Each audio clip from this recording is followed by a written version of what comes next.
नमस्कार विद्यार्थी मित्र, मी Dnyaneshwar Chikhale, tool and die maker निर्देशक, श्री साईबाबा ITI शिर्डी. आपलं आजच्या या लेक्चरमध्ये स्वागत करतो.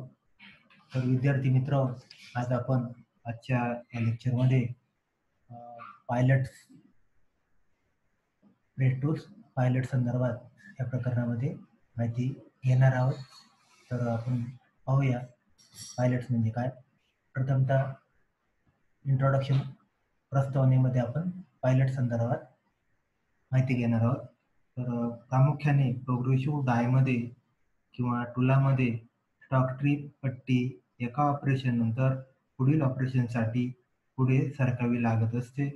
त्यावेळी स्टॉक ट्रिपला पोझिशन मध्ये अलाइन करण्यासाठी आणि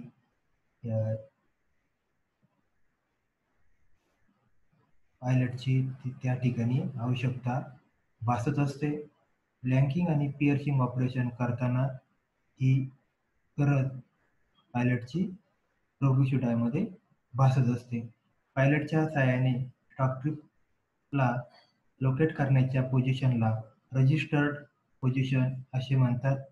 पायलट व्यवस्थितरित्या पट्टीमध्ये घुसण्यासाठी स्टॉपर्स डायमध्ये उपयोगात आणले जातात किंवा पट्टीने हाताने धरून पंचिंग करत असताना प्रथम पट्टी पट्टी म्हणजे स्टॉक ट्रिप स्टॉपरपर्यंत पुढे ढकलली पाहिजे.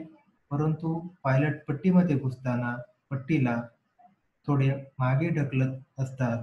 त्यामुळे पट्टीमध्ये पायलट व्यवस्थितरित्या घुसतो. या क्रियेला ओव्हरफिडिंग पद्धत असे म्हणतात. म्हणजे पायलट व्यवस्थित पट्टीमध्ये घुसल्याच्या अवस्थेला पट्टीच्या सुरुवातीच्या टोकापासून व टॉपर सरफेसमध्ये फट निर्माण होते. या फटीच्या प्रमाणालाच ओव्हरफीड असे म्हणतात. जेव्हा ही पट्टी म्हणजे स्टॉक ट्रिप ऑटोमॅटिक पुढे ढकलली जाते, त्यावेळेस पट्टीमध्ये पायलट घुसण्याची पट्टी ठराविक अंतरापेक्षा मागे सरकली जाते व राहिलेले थोडे अंतर पायलट घुसताना पायलट त्या पट्टीला पुढे खेचत असतात. या क्रियेला अंडरफिडिंग असे म्हणतात. हा पायलट आहे, पट्टीला पुढे खेचतो, त्याला अंडरफिडिंग असे म्हणतात. आपण अशा प्रकारे या पायलट संदर्भात या प्रस्तावनेमध्ये आपण पायलटच्या कार्यासंदर्भात माहिती पाहिली. या ठिकाणी हे प्रोग्रेसिव्ह डायमधील या ठिकाणी ब्लँकिंग पंच आहे, हा पिअर्सिंग पंच आहे, त्यानंतर हा पायलट आहे. पिअर्सिंग केल्यानंतर पुढे पायलट त्याला म्हणजे गाईड होतो. त्याच्यापूर्वीच्या अगोदरच्या होलला पिअर्सिंगला अनुसरून हा ब्लँकिंग पंच ब्लँकिंग करत असतो. असं याच्यामध्ये दाखवलेले खाली डायब्लॉक आहे, अप्पर शो आहे. नंतर या ठिकाणी स्टॉपिंग पोझिशन, रजिस्टरी पोझिशन दाखवलेले, ब्लँकिंग पंच, पायलट पंच, ब्लॅक कलरने दाखवलेली स्टॉक ट्रिप. त्याच्यानंतर खालचा डायब्लॉक पायलटिंग झालेली दाखवलेली. त्याच्यानंतर आपण पुढच्या मुद्द्याकडे वळणार आहोत, पायलट साईज. तर या पायलट साईज या संदर्भात माहिती पाहत असताना पायलट स्टॉक ट्रिप पट्टीमध्ये व्यवस्थितरित्या घुसण्यासाठी पायलटचा व्यास व पट्टीमधील होलचा व्यास हा पायलटचा व्यास आणि पट्टीमधील होलचा व्यास यामध्ये थोडी फट असणं आवश्यक असतं. ही फट प्रत्येक जॉबच्या तंतोतंतपणाच्या मर्यादेवर अवलंबून असते. त्याच्यामध्ये पायलट साईज संदर्भात माहिती पाहत असताना पायलटचा पी बरोबर पायलट साईज P1 बरोबर पिअर्सिंग साईज. तर त्याच्यामध्ये ॲव्हरेज वर्क साठी म्हणजे सर्वसाधारण कामं करता पायलट साईज बरोबर P बरोबर P1 वजा 0.05 ते 0.1 mm हे सूत्र म्हणा, फॉर्म्युला ॲव्हरेज कामाकरता वापरला जातो. तर क्लोज वर्कसाठी म्हणजे मध्यम स्वरूपाच्या कामाकरता पी पायलट साईज बरोबर P1 वजा पी म्हणजे पायलट साईज, P1 म्हणजे पिअर्सिंग साईज. तर क्लोज वर्कसाठी म्हणजे मध्यम कामासाठी पी पायलट साईज बरोबर P1 म्हणजे पिअर्सिंग साईज वजा 0.03 ते 0.05 mm. त्यानंतर तिसरं काम आहे फॉर ॲक्युरेट कामाकरता किंवा ॲक्युरेट वर्कसाठी पिअर्सिंग साईज म्हणजे पिअर्सिंग साईज वजा 0.1 ते 0.02 mm हे सूत्र त्या ठिकाणी वापरलं जातं. अशा प्रकारे पायलट साईज काढण्याकरताचे काही सूत्र होते. त्याच्यानंतर पुढच्या मुद्द्यामध्ये आपण पाहणार आहोत length of pilot. Length of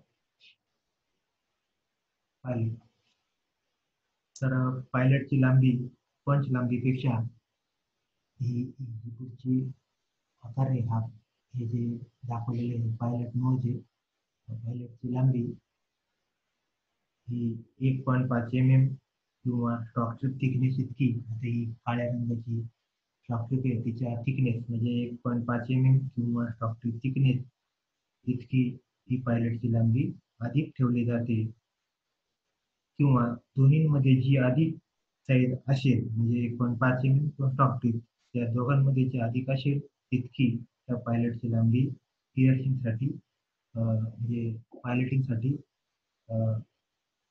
जास्त ठेवली जाते. सर्वसाधारणपणे पायलटची लांबी 1 times of stock trip thickness इतकी जास्त ठेवली जाते. अशा प्रकारे या ठिकाणी पायलट साईज संदर्भात आपण माहिती पाहिली. आता या ठिकाणी लेंथ ऑफ पायलट मध्ये एक आकृती दाखवलेली आहे. या ठिकाणी नंबर दाखवलेले आहेत. तर या ठिकाणी थोडक्यात एक प्रोग्रेसिव्ह डायचे आणि त्याच्यामध्ये 1 नंबर टॉप प्लेट आहे, 2 number back plate third plate आपण त्याला म्हणतो. त्याच्यानंतर 3 नंबरचा पार्ट आहे पंच होल्डर, 4 नंबर पिअर्सिंग पंच, त्यानंतर इकडं 5 नंबर पायलट, 6 नंबर ब्लँकिंग पंच, हा 6 नंबर आहे ब्लँकिंग पंच आहे. 7 नंबर डाय प्लेट, 7 नंबर डाय प्लेट किंवा डाय ब्लॉक त्याला म्हणतो. 8 नंबर बॉटम प्लेट ही खालची प्लेट आहे ती बॉटम प्लेट आहे. 9 नंबर स्टॉपर या ठिकाणी 9 नंबर स्टॉपर दाखवले स्टॉप ट्रिपला फिट केल्यावर इथं स्टॉप करतो तो स्टॉपर आहे. आणि 10 नंबर स्टीपर प्लेट आहे, 10 नंबर स्टीपर प्लेट आहे. तर असे पार्ट्स त्यामध्ये दाखवलेले.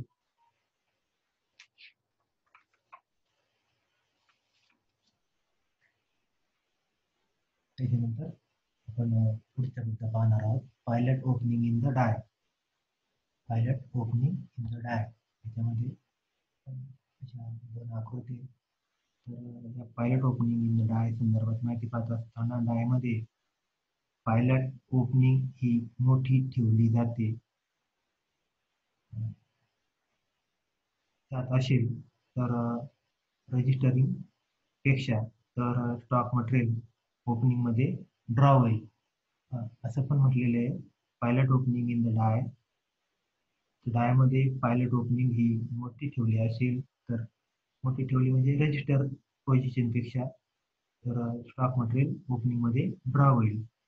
तर डायमीटर ऑफ ओपनिंग बरोबर diameter of pilot plus double clearance इतकं हे ओपनिंग पायलटचं ठेवलं पाहिजे. त्याच्यानंतर pilot opening in the bottom plate पुढचा मुद्दा आहे pilot opening in the bottom plate.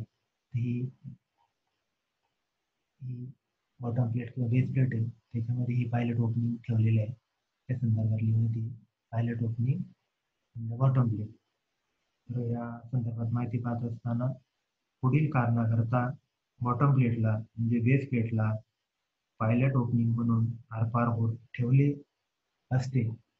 असते वा हे जे होल आहे हे आरपार चित्र बेस प्लेटला ठेवलेलं असतं, म्हणजे बॉटम प्लेटला ठेवलेलं असतं.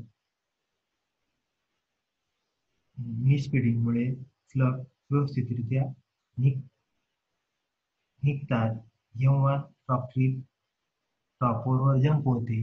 आता जेव्हा केव्हा ही स्टॉक ट्रिप आहे अशी वरून स्टॉपवर जंप होते तेव्हा पिअर्सिंग केलेले होल पायलटच्या तुलनेत आउट जाते. म्हणजे हे पिअर्सिंग केलेलं होल असतं त्या पायलटच्या तुलनेत आउट जाते.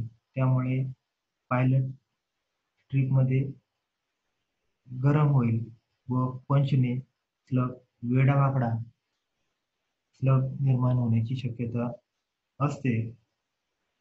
पिअर्सिंग ऑपरेशनमध्ये बरही ही पिअर्सिंग होलवर तयार होते व जेव्हा पायलट अशा होलमध्ये घुसतो तेव्हा बर काढून टाकतो. अशा करता पायलट होल या ठिकाणी ओपनिंग मोठं ठेवलेलं असतं. त्यानंतर पायलट नोज प्रोफाईल पुस्तकामध्ये आपण पाहणार आहोत. पायलट नोज प्रोफाईल म्हणजे पायलट नोजचे आकार, वेगवेगळे आकार आहेत. त्याच्यामध्ये पहिला प्रकार आपण नोज पायलटमध्ये बुलेट नोज हा पाहणार आहोत. बुलेट नोज तर पायलटमध्ये सर्वात कॉमन नोज प्रोफाईल म्हणून बुलेट नोज प्रोफाईल हा प्रकार ओळखला जातो. बुलेट नोज पायलट हा कॉमन प्रकार असून या बुलेट नोज प्रोफाईलसाठी पायलटची रेडियस म्हणजे पुढची आर रेडियस आर इतकी असते व ही आर पायलट डायमीटरच्या बरोबरीची असते. जो पायलट असतो त्याच्या डायमीटर डी इतके बरोबरीची असते.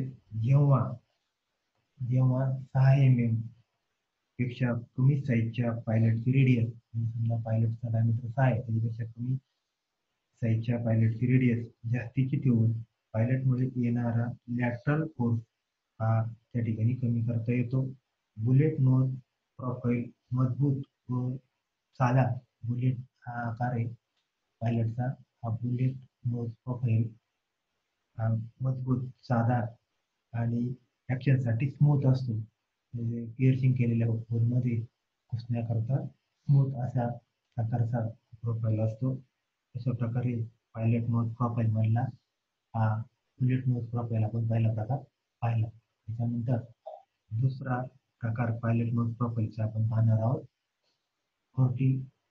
45 डिग्री कोनिकल स्टॉप नोज, 45 अंश कोनिकल स्टॉप नोज. तर या ठिकाणी हा अँगल आहे 45 अंश दिलेला आहे. या ठिकाणी आर आहे, डायमीटर आहे. तर या प्रकारच्या पायलटचा नोजचा प्रोफाईल शॉर्ट असून म्हणजे शॉर्ट आहे म्हणजे असून या प्रकारच्या नोजच्या पायलटचा उपयोग हा जास्त जाडीच्या स्टॉक ट्यूबला पायलटिंग करण्याकरता होतो. म्हणजे स्टॉक ट्यूबची जाडी ज्यावेळेस जास्त असेल त्यावेळेस 45 अंश कोनिकल स्टॉप नोज पायलट प्रोफाईलचा उपयोग पायलटिंगसाठी केला जातो. अशा प्रकारे हा पायलट नोज प्रोफाईलचा दुसरा प्रकार आपण पाहिला. त्याच्यानंतर तिसरा प्रकार आपण पाहणार आहोत 30 डिग्री कोनिकल स्टॉप नोज.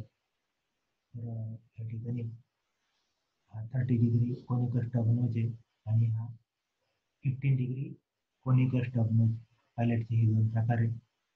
एका खाली एक दोन आहेत. तर 30 डिग्री कोनिकल स्टॉप नोज या प्रकारासंदर्भात माहिती पाहत असताना त्याच्या तोंडाचा आकार 30 डिग्री. या प्रकारच्या पायलटचा नोज प्रोफाईल हा बुलेट नोज पायलट प्रमाणेच असून 45 अंश कोनिकल स्टॉप नोज च्या दरम्यान असतो. आणि बुलेट नोज आणि 45 अंशाच्या दरम्यान याचा आकार असतो.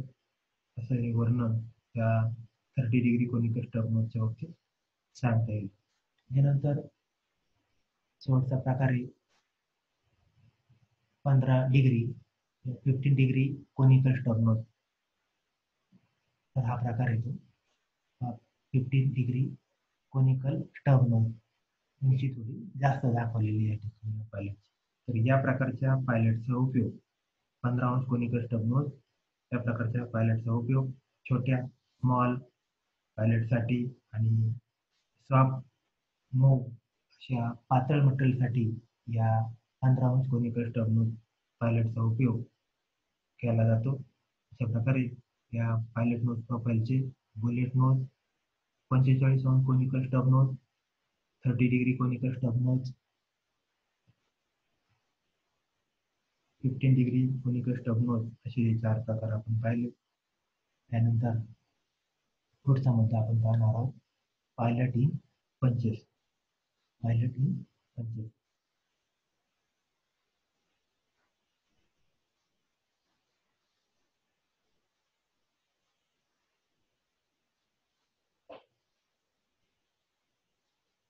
आता त्याच्यामध्ये पायलट इन पंचेस संदर्भात माहिती पाहत असताना जे पायलट पंचमध्ये माउंट केले जातात त्यांना पंच पायलट असे म्हणतात. पंचमध्ये माउंट केले जातात त्यांना पंच पायलट असे म्हणतात. पंचच्या फेसवर पायलट बसवताना, आता हा पायलट या पंचच्या फेसमध्ये बसवलेला आहे, हा बसवताना स्टॉक थिकनेस इतके अंतर जास्त ठेवलं जातं. म्हणजे स्टॉक थिकनेस इतकं हे अंतर जास्त ठेवतात. 1.5 mm मिनिमम 1.5 आणि स्टॉकची जाडी त्याच्यामध्ये जे जास्त आहे ते अंतर ठेवलं जातं. या प्रकारचे पायलट स्लो प्रोडक्शनसाठी आणि सेकंडरी ऑपरेशनसाठी डायमध्ये प्रामुख्याने वापरले जातात. तर अशा प्रकारे पायलट रेस्पी पायलट आहे आणि हा इनड पायलटचा प्रकार आहे. अशा प्रकारे टाइप्स ऑफ पायलट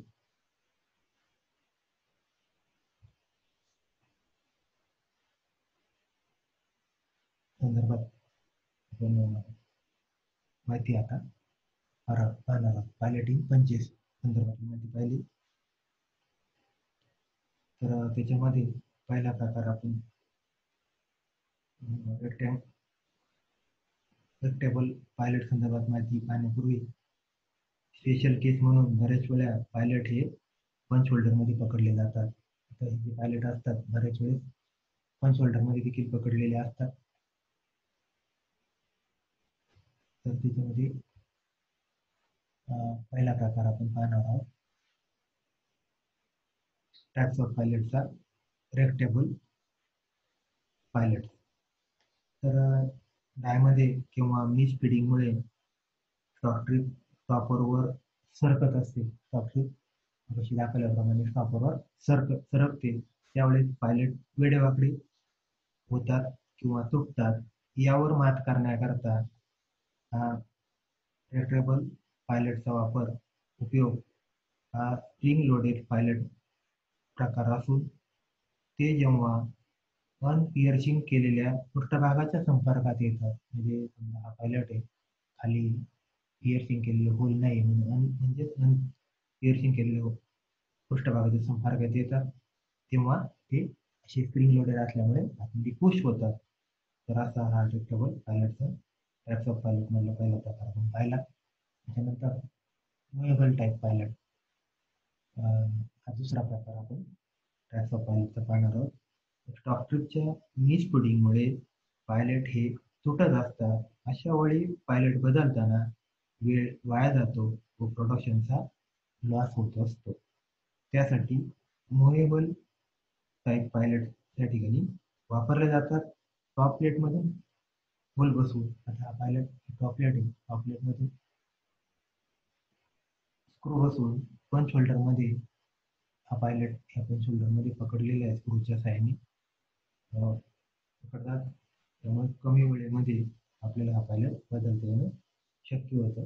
अशा प्रकारे टाइप्स ऑफ पायलटचे दोन मुख्य प्रकार रेक्टेबल पायलट आणि रिमूव्हेबल पायलट माहिती पाहिली. त्याच्यानंतर पुढचा प्रकार आपण पाहणार आहोत, मुद्दा पाहणार आहोत मेथड्स ऑफ पायलटिंग. त्याच्यामध्ये दोन प्रकारच्या मेथड्स पायलटिंगसाठी वापरल्या जातात. डायरेक्ट पायलटिंग आणि दुसरा इनडायरेक्ट पायलटिंग. प्रथम डायरेक्ट पायलटिंग संदर्भात आपण माहिती पाहणार आहोत. तर या प्रकारच्या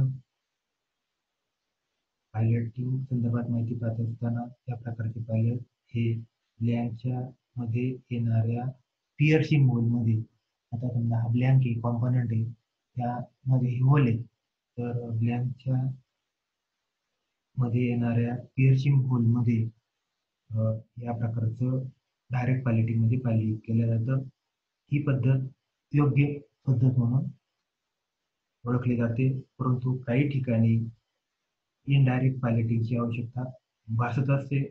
प्रत्यक्ष पायलटला पंच पायलट असे म्हणतात. म्हणजे प्रत्यक्ष डायरेक्ट पायलटिंगला पंच पायलट असे म्हणतात. या प्रकारचे पायलट पंचच्या फेसवर माउंट केलेले असतात. आता हा आकार आहे, हा अशा प्रकारचा पंच असणार आहे आणि त्याच्या फेसला हे होल काढून त्या ठिकाणी पायलट फिट केलेले असतात. तर ही परफेक्ट अशी डायरेक्ट पायलटिंग ही पद्धत आहे. त्याच्यामध्ये आता आपण पहा ही स्टॉक ट्यूब दिसते, त्यानंतर या ठिकाणी ती रुंदी आहे आणि इकडून आपण स्टॉक ट्यूब फिट केल्यावर हे पिअर्सिंग होल होतात. पिअर्सिंग होल झाल्यानंतर स्टॉक ट्यूब पुढे जाते. पुढे ते पिअर्सिंग होलमध्ये पायलटिंग होतं. पायलटिंग झाल्यानंतर अशा प्रकारचं पीस त्या पायलटिंगला गाईड झाल्यानंतर ब्लँकिंग पंच कट करत असतं. अशा प्रकारे डायरेक्ट पायलटिंग केलं जातं. त्याच्यानंतर दुसरा प्रकार आपण पायलटिंगचा पाहणार आहोत, इनडायरेक्ट पायलटिंग. तर या इनडायरेक्ट पायलटिंग संदर्भात माहिती पाहत असताना इनडायरेक्ट पायलटिंग हे टिपच्या स्क्रॅप भागावर पिअर्सिंग केलेल्या होलमध्ये केलं जातं. या प्रकारचे पायलट पिअर्सिंग होलमध्ये फिट करतात. ब्लँकिंग पंचच्या पासून काही अंतर दूर हा पायलट फिक्स करतात.